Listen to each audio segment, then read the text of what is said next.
തപാൽ ഉരുപ്പടികളുടെ അപൂർവ ശേഖരവുമായി നിലമ്പൂർ സ്വദേശി അബ്ദുൾ കരീം. മലയാളം, തമിഴ്, കന്നഡ എന്നീ ഭാഷകളിലെ നിരവധി തപാൽ ഉരുപ്പടികൾ കരീമിന്റെ ശേഖരത്തിലുണ്ട്.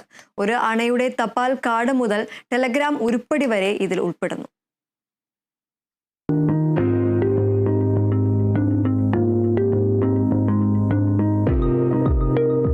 മൊബൈൽ ഫോണൊന്നും ഇല്ലാതിരുന്ന കാലത്ത് വേഗത്തിൽ വിവരങ്ങൾ അറിയിക്കാൻ ഉപയോഗിച്ചിരുന്ന ടെലഗ്രാം ഉരുപ്പടി, തപാൽ കാർഡ്, ഇല്ലന്റ്, തപാൽ കവർ, എയർമെയിൽ എന്നിവ ഉൾപ്പെടെ എല്ലാം കരീം ശേഖരിച്ചിട്ടുണ്ട്.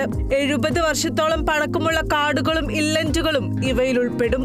പ്രവാസിയായിരുന്ന കരീം വിദേശത്തു നിന്നും സ്വദേശത്തു നിന്നും കുടുംബങ്ങൾക്കും കൂട്ടുകാർക്കും സ്വന്തമായി എഴുതിയ കത്തുകൾക്ക് പുറമെ മറ്റുള്ളവരിൽ നിന്ന് ശേഖരിച്ച തപാൽ ഉരുപ്പടികളും ശേഖരത്തിലുണ്ട്.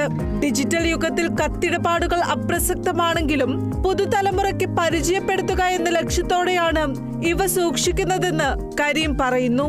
13ാമത്തെ വയസ്സിൽ ഞാൻ തുടങ്ങിയതാണ് പഴയ കത്തുകൾ എടുത്തു വെക്കാനും സൂക്ഷിക്കാനും ഒക്കെ. അത് കഴിഞ്ഞിട്ട് കുറേ കാലങ്ങൾ കഴിഞ്ഞിട്ടാണ് പിന്നെ ഗൾഫ് വാസമൊക്കെ കഴിഞ്ഞ് വന്നതിന് ശേഷമാണ് പിന്നെ വീണ്ടും കത്തുകൾ, ആരെങ്കിലും കത്ത് എഴുതിയത് ആരെങ്കിലും കയ്യിലുണ്ടെന്നുണ്ടെങ്കിൽ അതിൻ്റെ സ്റ്റാമ്പ് സ്വന്തമാക്കാനും കത്തുകൾ സൂക്ഷിക്കാനും വേണ്ടി ഞാൻ അവരുടെ വാങ്ങിക്കും. അങ്ങനെ ഒരുപാട് കത്തുകൾ എൻ്റെ കൈവശമുണ്ട്. വരും തലമുറ അവർക്ക് പരിചയമില്ലാത്ത അന്യം നിന്നുകൊണ്ടിരിക്കുന്ന ഈ തപാൽ സംവിധാനം അവർ മനസ്സിലാക്കാൻ വേണ്ടിയിട്ടും അവർ കൂടുതൽ അതിനെപ്പറ്റി അറിയാൻ വേണ്ടിയിട്ടും ചരിത്രങ്ങളെ പഠിക്കാൻ വേണ്ടിയിട്ടുമാണ് ഞങ്ങളെപ്പോലുള്ള ആളുകൾ ഇത് സൂക്ഷിച്ചു വെക്കുന്നത്. Malappuram numismatic society, Calicut numismatic society, archaeology heritage association എന്നീ സംഘടനകളിൽ അംഗമായ കരീമിന്റെ പക്കൽ വിവിധ രാജ്യങ്ങളുടെ കറൻസി, സ്റ്റാമ്പ് ഉൾപ്പെടെയുള്ള പുരാവസ്തുക്കളുടെ വിപുലമായ ശേഖരവും ഉണ്ട്. Kerala vision news, Malappuram.